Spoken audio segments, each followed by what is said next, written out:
Salam TV Desa Banyumas. TV Desa Banyumas mengabarkan kebaikan dan memberikan kebaikan untuk desa.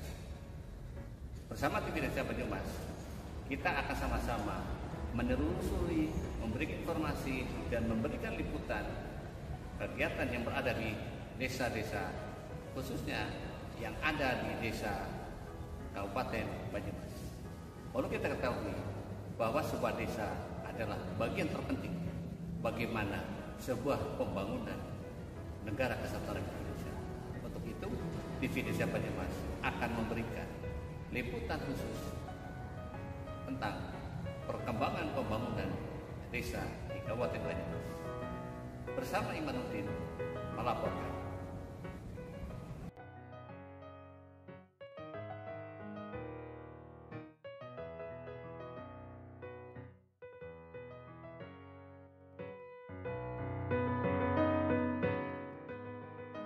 Ya, kami ucapkan selamat datang kepada yang terhormat Ibu Dekan Fakultas Ekonomi tempat duduk yang telah disediakan.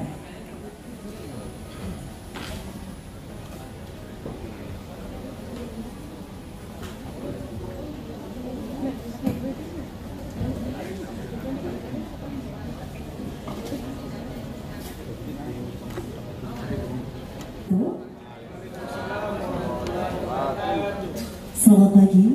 Salam sejahtera untuk kita semua. Shalom, Om Swastiastu, Namo Buddhaya, salam kebajikan. Yang terhormat Dekan Fakultas Ekonomi dan Bisnis Universitas Jenderal Sudirman, Ibu Profesor Wikrobiatul Adawiyah MSc PhD. Yang menghormati narasumber kita pada hari ini, Bapak Arto Biantoro, selaku CEO Gambaran Brand dan Brand Aktivis. Yang menghormati Bapak Dr. Nur Hairul Afif SEMSI, selaku dosen pendamping UKM sekaligus moderator pada hari ini. Yang menghormati segenap pengelola BUMDes dan UKM di Banyumas Cakep. Yang menghormati segenap tamu-undangan yang dapat kami sebutkan satu persatu, serta yang kami hormati pula peserta workshop yang berbahagia. Kami ucapkan selamat datang di acara Workshop Strategi Branding Perusahaan UKM dan BUMDes Jumat 13 Oktober 2023. Alhamdulillahirrahmanirrahim, marilah kita panjatkan puji syukur atas kehadirat Tuhan Yang Maha Esa, atas limpahan rahmat dan karunia-Nya kita dapat berkumpul pada hari ini dalam keadaan sehat walafiat. Sebelumnya mengucapkan terima kasih kepada hadirin yang telah hadir pada hari ini, dan izinkan saya untuk memperkenalkan diri. Saya Nifa Sofi selaku Master of Ceremony, yang mana pada kesempatan kali ini akan memandu jalannya acara, dan langsung saja saya akan bacakan susunan acara pada hari ini sebagai berikut. Acara pertama pembukaan oleh MC, acara kedua menyanyikan lagu Indonesia Raya dan Mas EBB Unsur, acara ketiga sambutan, acara keempat acara inti dan sesi diskusi, acara kelima penyerahan kenang-kenangan dan foto bersama, dan yang terakhir adalah penutup. Hadirin yang berbahagia, agar acara pada hari dapat berjalan dengan lancar, marilah kita awali dengan doa menurut agama dan kepercayaan masing-masing. Berdoa dimulai.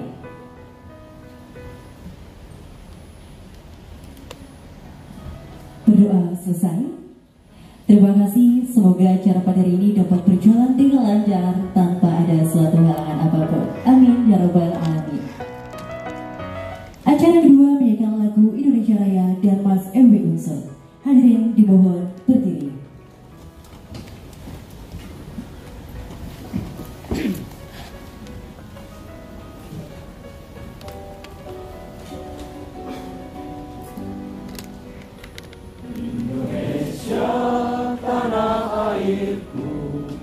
Tanah tumpah darahku, di sanalah aku berdiri, jadi pandu ibuku.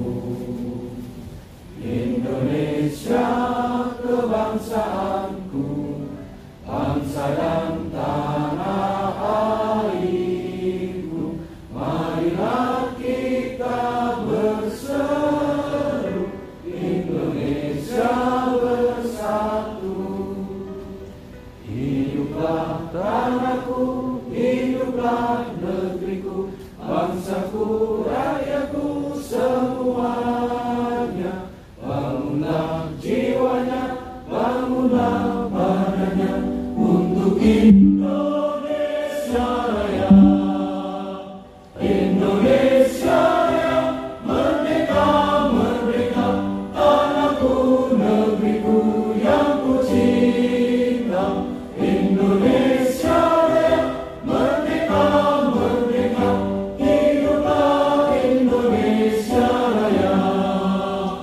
Indonesia Raya, merdeka, merdeka, tanahku, negeriku yang ku cinta. Indonesia Raya, merdeka, merdeka, hiduplah Indonesia Raya.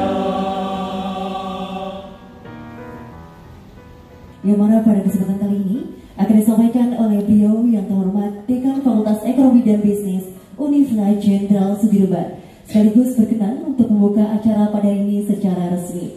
Langsung saja kepada beliau, Ibu Profesor Wiwik Robiatul Adawiyah MSc PhD, kami persilahkan.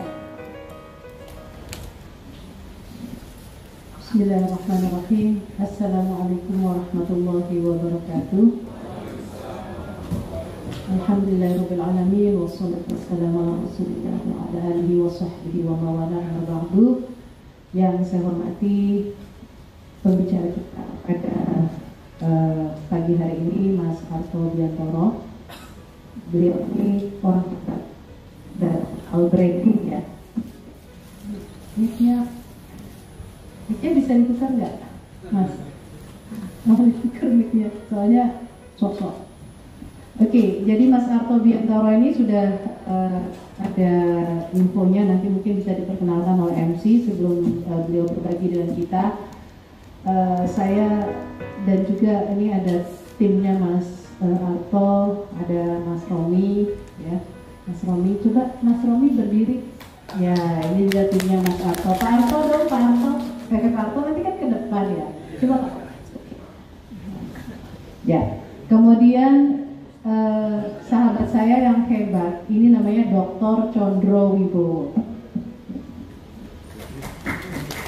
Berdiri Dr. Condro ya. Jadi beliau ini orang penting di Universitas Jenderal Sudirman yang kadang-kadang kurang disadari orang.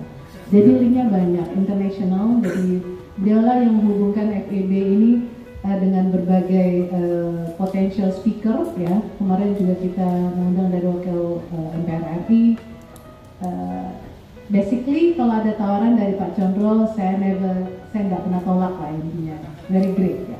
Kemudian yang saya hormati tim dari jurusan manajemen, ketua head of department Bapak Dr. Afif, Nur Khalil Afif dan seluruh tim yang sudah mempersiapkan acara ini.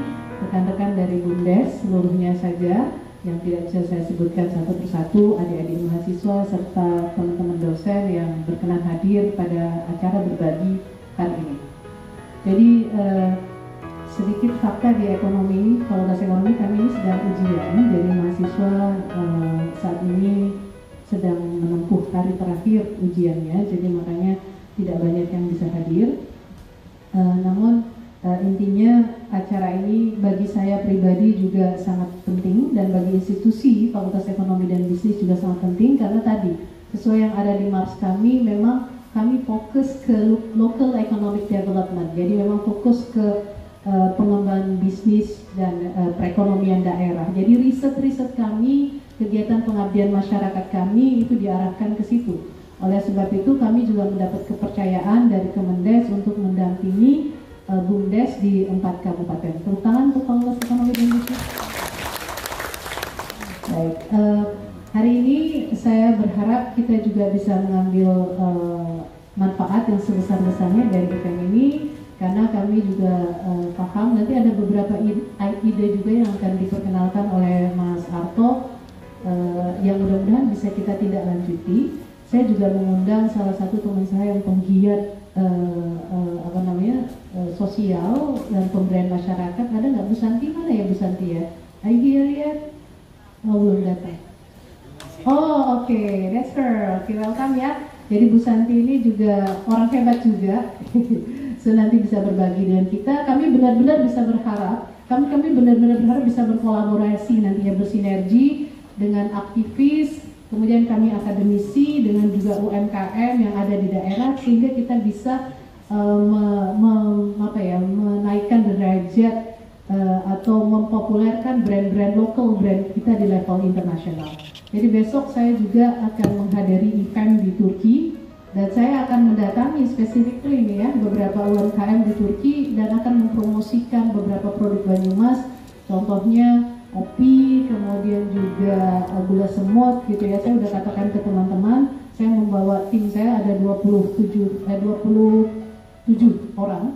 Dan itu nanti saya akan minta untuk bisa persuasif. Kemudian di Fakultas Ekonomi dan Bisnis ini adalah namanya laboratorium terpadu. Kita memiliki berbagai macam lab. Di antaranya adalah ekspor import. Kemudian kita memiliki juga lab e-marketing, kemudian konten kreatif ya yang bisa membantu Bapak Ibu semua. Mudah-mudahan kami berharap ke depan kinerja kita bisa menjadi lebih baik. Lab ekspor import saat ini sudah berhasil ya mendidik mahasiswa kami melalui program MBKM ekspor ya, beberapa sudah berhasil menjadi eksportir dan kemarin saya dikontak oleh pimpinan Bank Syariah Indonesia karena beliau akan mendanai proses ekspor importnya ya, jadi luar biasa. Means that hari ini saya juga mencari peluang untuk bisa bekerja sama dengan Bapak Ibu semua. Mudah-mudahan kami bisa secara konsisten mensupport sehingga UMKM khususnya di Kabupaten Banyumas ini, BUMDes, itu menjadi lebih maju. Terima kasih, mohon maaf jika ada kata-kata yang kurang berkenan. Memenuhi permintaan dari panitia dengan mengucap Bismillahirrahmanirrahim. Dengan ini saya nyatakan acara workshop terkait strategi branding perusahaan UKM dan BUMDes dimulai. Wabillahi taufiq wal hidayah. Wassalamualaikum warahmatullahi wabarakatuh. Yang tak launching ya Pak, dengan judul namanya apa, memahami kekuatan nama merek dan cara menemukannya. Boleh tepuk tangan meriah dulu Bapak Ibu untuk narasumber kita dan Ibu Dekan Fakultas Ekonomi dan Bisnis. 1, 2.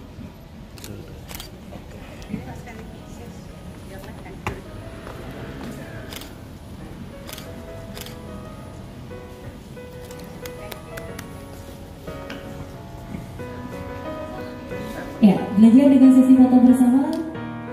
Segenap tamu undangan. Selanjutnya kita akan masuki acara yang kita tunggu-tunggu, yakni acara inti, tentunya dengan workshop dengan tema strategi branding perusahaan UKM dan BUMDes yang disampaikan oleh narasumber kita, Bapak Arto Biantoro, CEO Gambaran Brand dan Brand Aktif. Boleh bertanya terlebih dahulu untuk narasumber kita.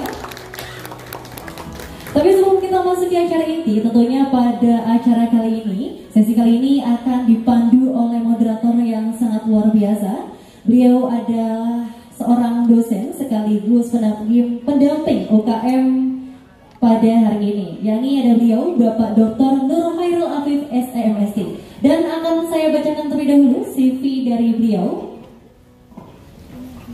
Ya, Bapak Ibu bisa lihat di layar beliau Bapak Dr. Nur Hairul Afif, SEMST. Beliau merupakan seorang dosen, pendamping UMKM, asesor kompetensi BNSP. Untuk pendidikan beliau menempuh S1-nya atau sarjana di Universitas Pajajaran dengan mengambil bisnis manajemen pada tahun 2010, mohon maaf. Kemudian beliau melanjutkan studi S2-nya di Universitas Pasundan Education Management pada tahun 2012 serta tetap di Universitas Pajajaran juga mengambil sarjana S2 ya dengan Science in Management pada tahun 2014. Kemudian S3-nya di Universitas Pajajaran dengan Science in Management 2016.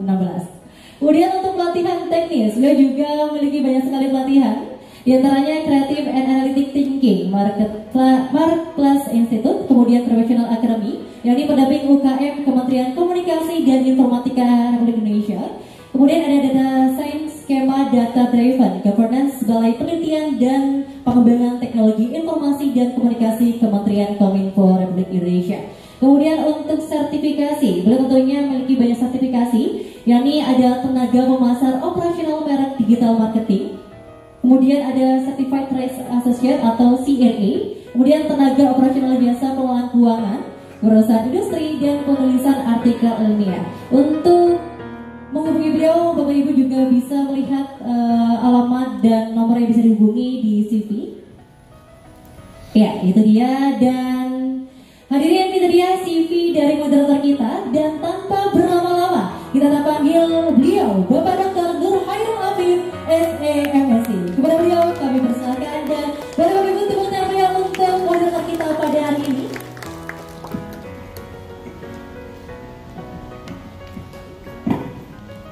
Baik, terima kasih. Assalamualaikum warahmatullahi wabarakatuh. Selamat pagi, yang saya hormati Dekan Fakultas Ekonomi dan Bisnis Universitas Indonesia, Prof. Rabitul Aditya, kemudian tim dari Mas Arto Biantoro dari Gambaran Brand, dan Mas Romi. Terima kasih sudah mendampingi kami di sini, dan nanti mungkin kami akan banyak mengganggu Mas Romi karena yang beliau ini nanti yang akan terkait dengan terkait dengan branding dan proses penetapan merek. Kenapa merek itu menjadi penting, Bapak Ibu? Kita tahu bahwa fungsi pemasaran, jadi kalau Bapak Ibu menugaskan manajer pemasaran di BUMDes, itu tugasnya 3. Yang pertama ada ditugaskan untuk menciptakan produk. Jadi Bapak Ibu merancang produk, memastikan bahwa produknya itu berkualitas atau tidak, itu bagian dari tugas manajer pemasaran. Jadi tugasnya adalah bagaimana menciptakan produk. Kemudian fungsi yang kedua dari tugas seorang manajer pemasaran, tugas dia adalah mengkomunikasikan produk. Produknya bagus, produk kualitasnya, tapi kalau misalnya kemudian kita tidak bisa mengkomunikasikan, ya, tidak bisa menyampaikan pesan itu kepada target pasar kita, itu berarti produknya tidak bisa diterima. Jadi Bapak Ibu bisa jadi isinya sama, tetapi cara mengkomunikasinya berbeda, itu akan diterima oleh pasar itu dengan kondisi yang berbeda. Dan fungsi yang ketiga dari pemasaran adalah fungsi untuk menyampaikan produk. Jadi 3 fungsi pemasaran: menciptakan, mengkomunikasikan, dan menyampaikan produk. Nah, di sesi ini, workshop kali ini adalah bagaimana kita menjalankan fungsi pemasaran yang kedua. Fungsi pemasaran yang kedua itu Bapak Ibu tadi? Fungsi pemasaran yang kedua adalah mengkomunikasikan produk. Mengkomunikasikan produk itu artinya apa? Bapak Ibu memastikan bahwa produknya bisa sampai, pesan-pesannya bisa sampai ke tangan konsumen. Nah, itu perlu melakukan brand management atau kita sebut dengan manajemen merek. Dan alhamdulillah pada pagi hari ini kita sudah hadir narasumber kita, Mas Arto Biantoro. Beliau adalah CEO Gambaran Brand dan para aktivis. Terima kasih Mas Arto sudah berkenan hadir di FEB Unsur, ya. Kita kenalkan beliau, namanya Mas Arto Biantoro. Jadi beliau uangnya banyak ya Bapak Ibu, karena namanya Mas Arto, ya. Jadi kalau saya Bapak Ibu mungkin butuh yang lain, ya, uangnya beliau banyak, ya. Nah, beliau adalah seorang aktivis brand lokal yang melakukan berbagai kegiatan yang berhubungan dengan pengembangan brand sebagai brand developer, ya. Pembicara, moderator, host yang terkait dengan brand, pengembangan merek. Bapak Ibu ingin lihat kenapa kemudian merek-mereknya itu bisa mendunia, itu semuanya ada ilmunya, ada tahapannya. Dan kali ini kita akan belajar, ya, bagaimana Mas Arto dengan berbagai pengalamannya. Beliau juga punya pengalaman terkait dengan bagaimana membangun citra kemasan, kemudian Brandstar, kemudian program televisi Brand Adventure. Jadi banyak sekali yang sudah beliau lakukan, dan insya Allah dengan pengalaman beliau akan share kepada semuanya, ya. Baik, ini itu yang saya sampaikan. Silakan videonya, Mbak. Kita akan lebih dekat untuk mengenal Mas Arto. Ya, silakan Mas Arto, kami berikan kesempatan.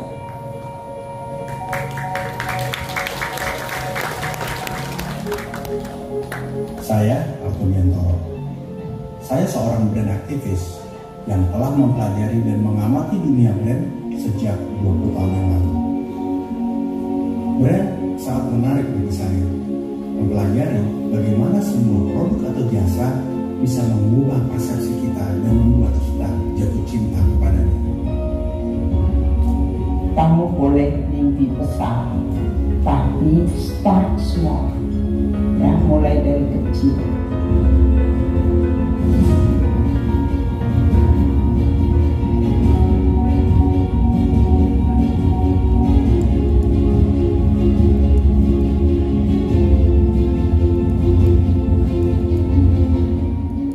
Setelah bertahun-tahun mempelajari tentang brand, kini saya akan membuka rahasianya untuk Anda. Brand bukan cuma soal profit, tapi soal memberi lapangan pekerjaan, mengentaskan kemiskinan, membangun ekonomi daerah, dan membuat kita jatuh cinta pada Indonesia.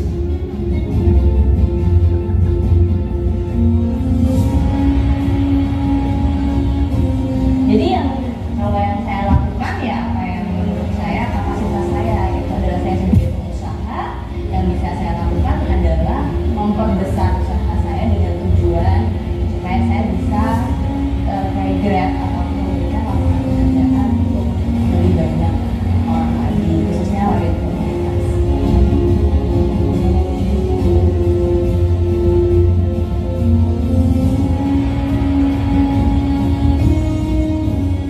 Spiritnya adalah mengangkat kearifan lokal, mengangkat potensi lokal.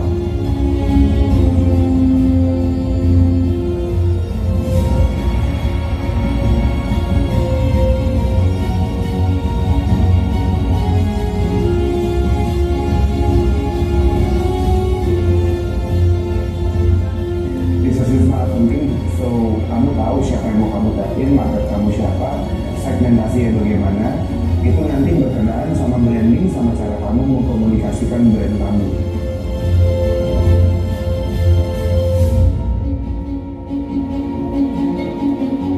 Saya akan membawa Anda melihat brand-brand inspiratif dari seluruh Indonesia.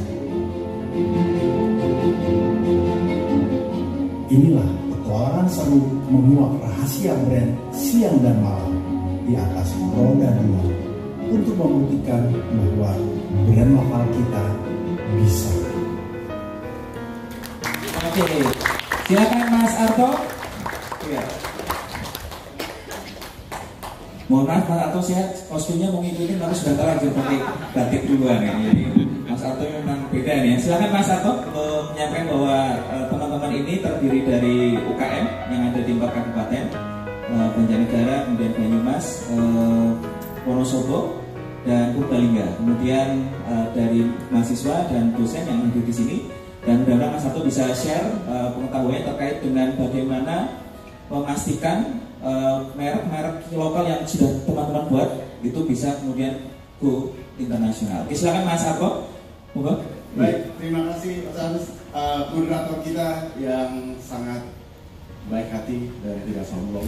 Selamat pagi Bapak dan Ibu, teman-teman, sahabat semua. Assalamualaikum warahmatullahi wabarakatuh. Waalaikumsalam. Merdeka. Senang sekali bisa hadir di sini berbagi dengan teman-teman semua. Saya sebenarnya sudah sering sekali ke Purwokerto. 5 tahun yang lalu saya jatuh cinta dengan kota ini. Saya bersahabat dengan satu sosok Kiai muda namanya Gus Ajit. Beliau mendirikan bersama dengan kakaknya ya, dan orang tua mendirikan Ponpes yang hari ini berusia 40 tahun, namanya NH Nurul Huda. Dan sejak itu kami sering berkomunikasi. Saya sering sekali bolak-balik ke Purwokerto untuk melakukan modeling, melakukan kegiatan pengembangan brand lewat pesantren dan bekerja sama dengan banyak teman-teman lokal di sana. Salah satunya ada Bang Jabran, Robi Jabran di sini, mungkin bisa berdiri lagi Bang Jabran. Bukannya kayak rampok tapi hatinya gitu. Dan kemudian semakin klop karena Bang Andi Atmoya, sahabat, kakak, mentor, guru, sekarang menjadi warga negara Purwokerto juga.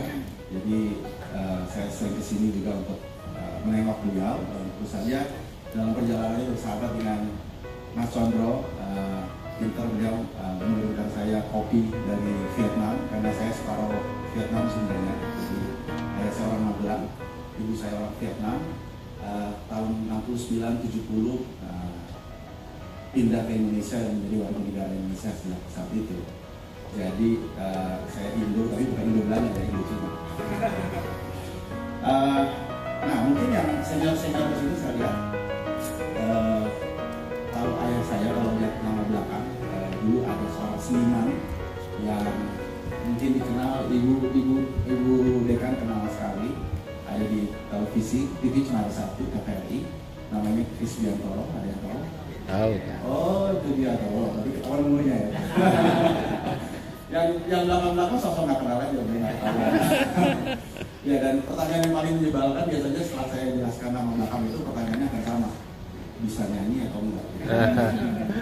Sebenarnya saya bisa nyanyi, tapi bapak suaranya jauh lebih bagus.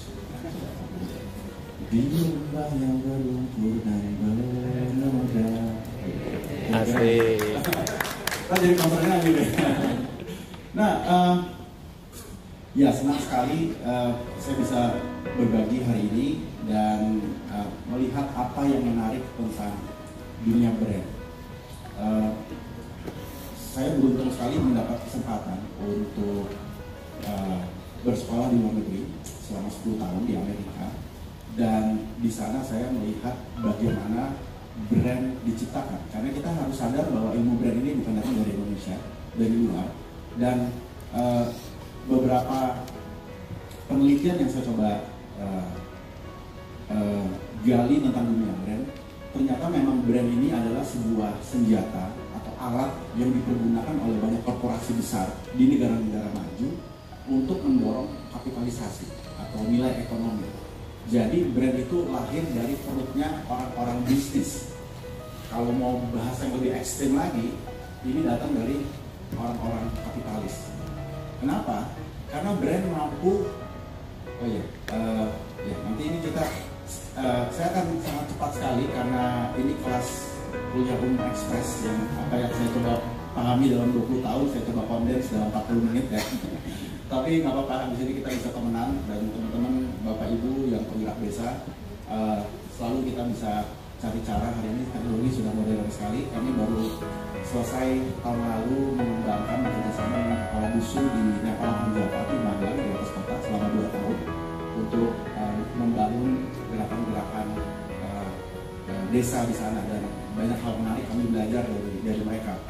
Nah, kembali lagi dalam konteks brand, brand hari ini banyak sekali dipergunakan atau lahir dari perut orang-orang ekonomi, karena brand telah terbukti lebih dari 100 tahun mampu meningkatkan nilai kapitalisasi. Air putih yang harganya cuma 1.000 perak dengan pendekatan brand bisa menjadi 20.000 perak, 30.000 perak, dan ini sama sekali nggak masuk akal.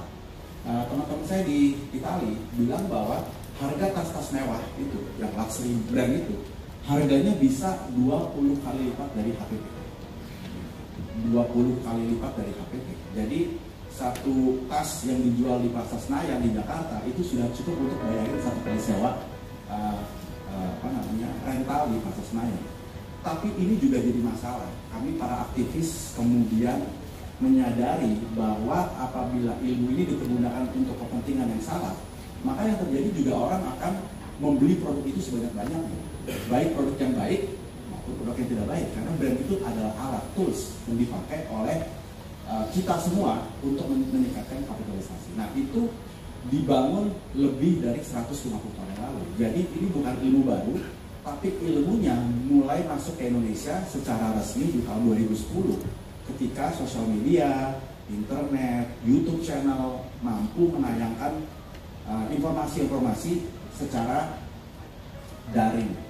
Harvard Business School ngajarin brand secara online, dan banyak hal-hal yang hari ini kita melihat seolah-olah brand adalah berhubungan dengan UMKM, padahal aslinya brand ini banyak dipakai oleh korporasi-korporasi, Nike, Disney, dan segala macam itu digunakan oleh mereka.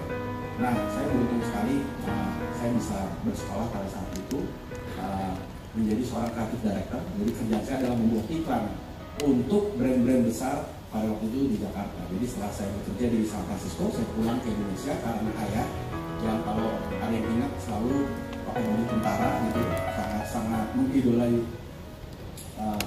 Panglima Sudirman, tapi ingin jadi tentara dari Magelang, tapi karena tingginya cuma kurang 2 cm ya, nggak bisa jadi tentara ya. Tapi akhirnya tahun 62 dia dapat kesempatan untuk menjadi sukarelawan ke Irian Barat, dan akhirnya mendapatkan tanda jasa sebagai seorang veteran perang, dan pada saat meninggal beliau dimakamkan dengan baju kebanggaan, yaitu baju veteran, bukan baju seniman. Dan harus membaca dulu siapa pendirinya, siapa itu Soichiro Honda, mengapa dia membuat mobil yang bentuknya aerodinamis. Oh, karena Soichiro Honda itu adalah orang yang sangat peduli sama manusia. Jadi dia harus memikirkan kalau mobil ini ditabrak atau menabrak orang, impact-nya nggak boleh terlalu besar. Akhirnya dia menciptakan mobil dengan gaya-gaya yang selalu bulat-bulat. Kita nggak pernah akan melihat mobil-mobil Honda yang kotak-kotak ya. Sementara mobil-mobil Amerika jauh lebih kotak-kotak. Nah, yang menarik dari proses itu adalah kami digali untuk belajar tentang visi misi para founder, dan ini ternyata sama juga di brand-brand lokal kita. Nah, akibat ayah yang selalu mendorong saya untuk pulang dan lakukan sesuatu buat negerimu, saya jadi tergoda untuk berkiprah di dunia brand lokal kita, karena hampir semua brand-brand besar yang saya pelajari itu pun ceritanya juga sama, mulai dari garasi, mulai dari kamar kecil, mulai dari impian, mulai dari dipecat gitu. Jadi gak ada bedanya dengan bukan kita. Jadi di tahun 2006 setelah saya bekerja hampir 10 tahun di industri, saya memutuskan untuk resign dan saya ingin mengabdikan diri untuk brand-brand lokal yang ada di Indonesia. Tapi itu jalan yang sangat gelap dan berliku ya. Karena tahun 2006 kita nggak punya teknologi, kita nggak punya apapun. Saya cuma niatnya cuma mau bangun UMKM, tapi nggak tahu caranya juga. Jadi antara tolol sama idealis itu beda tipis. Teman-teman pada bilang, tuh ngapain keluar dari kantor, udah jadi creative director, udah anak-anak gitu, menang iklan dan segala macam, tapi keluar bantu UMKM ya. Pertama karena di challenge oleh Bapak, yang kedua karena kemudian saya merasa kita punya panggilan tentang itu, tapi itu jalan sunyi banget. Mbak juga pasti merasakan kalau mengelola UMKM itu jalan sunyi atau bumdes seolah-olah kayak kita sendirian ya. Dan itu terjadi selama 10 tahun. Hampir saya balik lagi ke kantor yang lama. Tapi tahun 2017 saya bertemu dengan Bang Andi Akmaya. Bang Andi cerita apa yang kamu lakukan, saya cerita apa yang saya lakukan. Terus dia bilang, kok ada ya orang gila kayak kamu ya, udah sekolah enak-enak, pulang terus mau ngerjain UMKM gitu kan. Saya bilang, ya mungkin panggilan Bang Andi. Nah, yang menarik kemudian Bang Andi mengundang saya untuk bertemu, bahkan lebih keren lagi, dia bilang, saya datang ke kantor kamu ya, saya datang ke kantor kamu, kita ngobrol. Terus saya bilang sama Mbak Lia, staff saya di kantor, saya bilang, Mbak ini pasti cuma jurnalis mencari berita aja lah, kalau ini cuma sejam terus dia pulang. Ternyata Bang Andi datang dari jam 2, 3, 4, 5, 6, 7, 8, 9, 10, 11, sudah dia pulang. Kita mau ngobrol banyak lebar tentang brand, tentang impact, dulu pemelihat sosial, dan lain-lain. Nah, singkat cerita, sebulan kemudian beliau melapor saya, lalu beliau bilang, saya mau bikin acara televisi baru, namanya Big Circle. Apa itu Big Circle, Bang? Itu adalah program yang mengangkat narasi tentang anak-anak muda yang melakukan bisnis berbasis sosial, dan kita tayangkan di Metro TV. Tapi atau akan bersama dengan mentor-mentor yang lain. Saya bilang, mentor itu apa ya Bang Andi? Mentor itu orang yang mendampingi. Oh iya, oke. Siapa saja? Disebutlah mentornya. Ada William Tanuwijaya atau ya founder Tokopedia, saya sebutnya manusia 35 triliun. Dan ada Veronica Tolendam, Reni Suwardono, Yudi Sebastian. Sosok-sosok yang saya tahu di Jakarta, mereka adalah orang-orang yang punya cara pandang dan berpikir yang keren banget. Dan saya beruntung ada di sana, ada Billy Gun juga, ada Danton Slombing, ada Ben Suryapto, dan ini benar-benar kesempatan buat saya. Dan akhirnya kami punya acara televisi. Acara ini berlangsung sekitar 2 tahun. Lalu acaranya selesai, lalu saya bilang sama Bang Andi, Bang, saya kepingin punya acara televisi sendiri. Oh gitu, apa konsepnya? Saya mau naik sepeda motor, terus saya keliling Indonesia, terus saya ingin mencari narasi cerita-cerita tentang brand-brand lokal kita yang hari ini seringkali kita nggak dapatkan, karena kalau kita media, kita pasti datangnya the Starbucks way, the Toyota way, the success of Disney, the success of Mark Zuckerberg, story of Jack Ma gitu. Tapi di sekitar kita nih ada Gus Aju tuh, bayangin dari 800 santri sekarang 2200 santri, terus semuanya gratis, terus nggak pakai duit, itu ilmu apa ya gitu. Jadi banyak hal-hal yang kita nggak bisa pahami di dunia akademis, hal-hal yang kadang-kadang kita coba bikin modeling. Dan saya sekarang nih lagi suka banget dengan modeling, belajar tentang bagaimana model kerjasama dibangun. Nggak pernah kerjasama itu one on one, selalu harus semakin keren itu semakin banyak kerjasama itu semakin keren, karena ownership-nya jadi banyak, kepemilikannya jadi banyak, tapi value-nya bersama. Jadi kita share lebih dalam lagi tentang brand step. Dan akhirnya program itu berjalan. Dan yang menarik, saya bertemu dengan sahabat-sahabat dari berbagai kota yang melakukan kegiatan yang sama yang saya lakukan. Salah satunya Bang Roni Gabran dari Cilacap. Dan kami sekarang terhubung dalam sebuah perkumpulan yang namanya Indonesia Brand Activist Network. Kami ada di 70 kota dan jumlah kami ada 120 orang yang tersebar melakukan pendekatan-pendekatan brand dalam berbagai karya. mulai dari UKM, pengembangan desa, pesantren, budaya yang hilang, dan lain-lain dengan pendekatan. Itu kira-kira ceritanya.